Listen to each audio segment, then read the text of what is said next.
One moment it was raining. Next, entire hillsides were collapsing, swallowing roads, farms, and nearly everything in their path.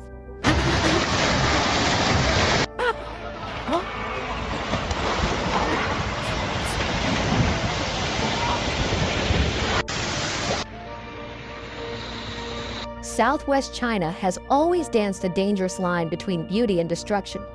But between July 25th and 29th, 2025, that line vanished as torrential rains poured over Sichuan Province.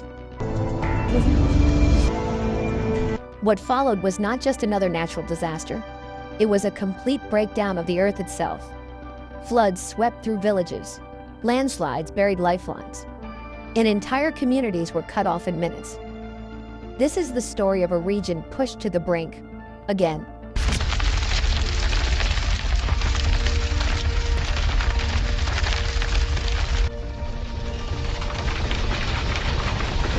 It began quietly. Just more rain. Nothing unusual for Sichuan.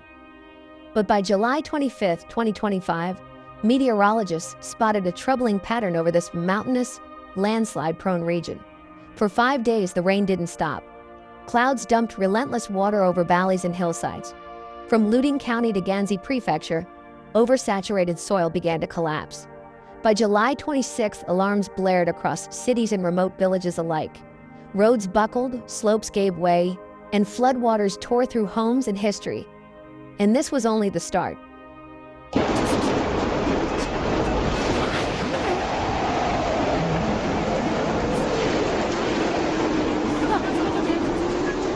Luding County was among the first to be overwhelmed.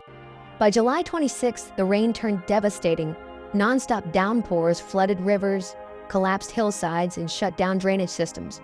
Nearby Libo County saw once stable slopes crumble into mud and debris. Ganzi and Yan prefectures, with their remote villages and narrow mountain roads, became nearly unreachable as conditions worsened. By week's end, over 200 millimeters of rain had fallen, far more than the fragile terrain could handle. Many of these areas were already marked as high risk, but warnings weren't enough. Landslides, mudflows, and floods were no longer looming dangers. They were happening.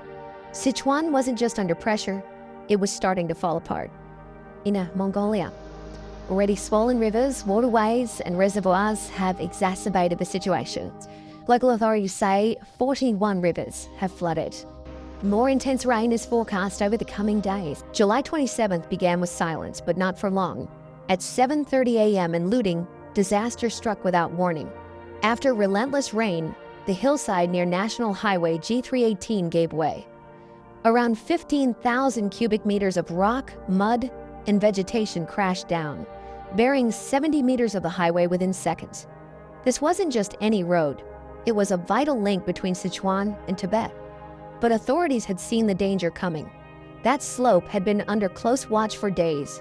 As rain saturated the red clay-heavy rock, officials issued early warnings and evacuated people just hours before the collapse. When the landslide hit, emergency teams from transport, fire, and geological departments quickly arrived. A command post was set up and drones scanned the area while crews carefully began clearing debris. By evening, they built a one-lane bypass, restoring limited access to remote towns. Rock anchors and protective mesh stabilized the slope. But there was no relief, because within 24 hours, yet another hillside was ready to collapse. Whoa!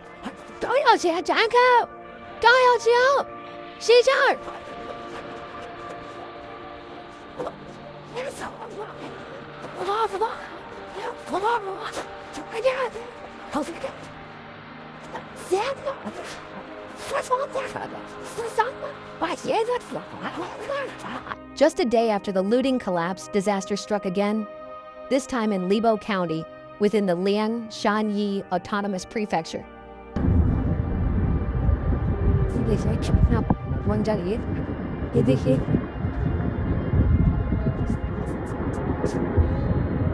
On July 28th, after 5 days of heavy rain, the hills above Wui Township gave way. A massive 300-meter-wide landslide unleashed over 20,000 cubic meters of rock, soil, and debris, engulfing farmland with brutal force. Witnesses saw boulders the size of compact cars tumbling down, snapping trees and filling the air with choking dust. After Sichuan News. Earlier, 4 people were confirmed to have died after a landslide in a rural part of Hebei Province. Yet remarkably, no homes were hit. Hours earlier, early warnings had prompted evacuations. Geological teams had been watching the slope for weeks, noting stress fractures spreading silently underground. The rain didn't cause the cracks, but it pushed them past their limit. Thanks to fast coordination, lives were saved as emergency crews evacuated people and started clearing the debris. Still, for Wuyi's farmers, it was too late. Their fields were destroyed, harvests lost, and the land they once trusted had betrayed them.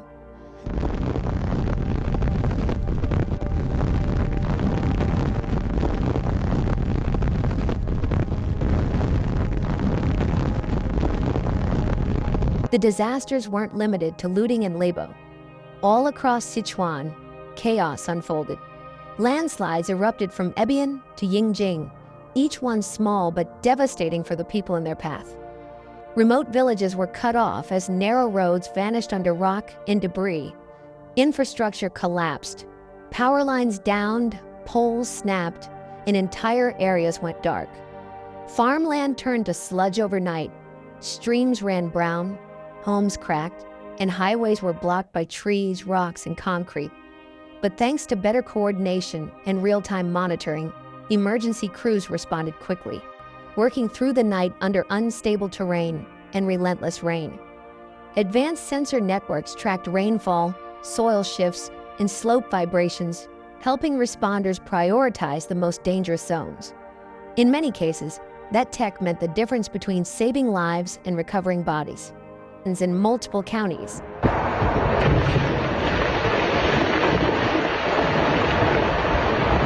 What made this disaster so severe wasn't just the volume. It was that everything broke at once. Sichuan wasn't facing a single crisis. It was breaking apart across valleys, farms, hillsides, and fault lines.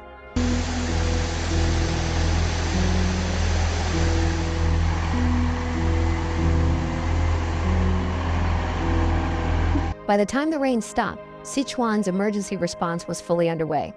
Within 24 hours of the first major landslide, over 3,000 specialists, geologists, firefighters, rescue teams, and engineers were on the ground.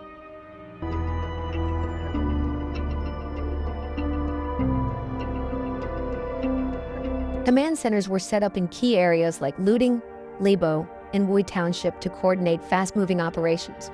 Drones mapped damage in real time, while radar and vibration sensors monitored unstable slopes.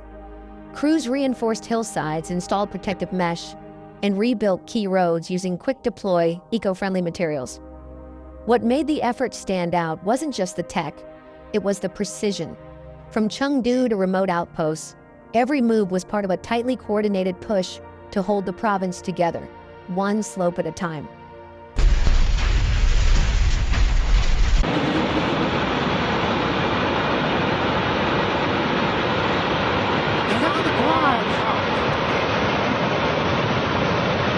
As terrifying as the floods and landslides were, it could have been much worse. Thanks to years of investment in disaster prep, sensors, digital maps, and alert systems, Sichuan was ready. Evacuations were fast, risks were flagged early, and lives were saved through smart planning and rapid response.